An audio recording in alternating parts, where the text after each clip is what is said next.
market participants are in a bit, right? So once we have our delta out of the way, the next thing we're going to look at is volume, and this chart, slide indicates everything else that you need to know as well. So volume is essentially, it indicates where most of the transaction and the overall activity happened for a specific candle. So if we understand this candle, we had a decent amount of volume at the top, even though the body here is bearish, right? This is a bearish body over here. This is a bearish candle, right? So this candle is this candle over here. Overall, it's a bearish candle, but the footprint chart gives you indications which you can only really get from a footprint chart, right? So it's important to understand that when you have a down candle, it's very interesting because you had a lot of aggressive buying up here, and a large proportion of the volume occurred at the top part of the candle, right? Notice how the largest amount of volume for this candle also corresponded to the most aggressive buying. So even though it's a down candle, you understand there's aggressive buying towards the top, which is something that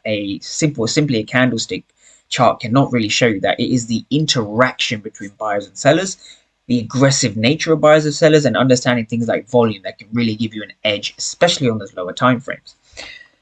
So what we look for at key levels is understanding who is aggressive, and then number two, who is passive, and where that is happening. Essentially, where it's happening refers to the title of the slide, which is at key levels, so areas of supply and demand, right?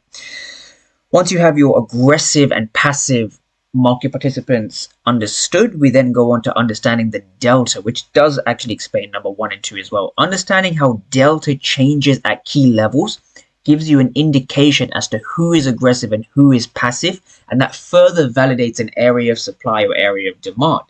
And the last thing we're going to be looking at, specifically with the numbers, is understanding finished versus unfinished auction. And that's something I'm going to go on to as we go on to the charts.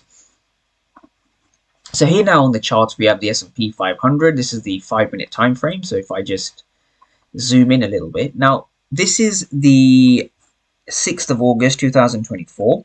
And now this is the 5-minute time frame of the S&P 500. So what I've done is I've rewinded price back to just before 9 o'clock Eastern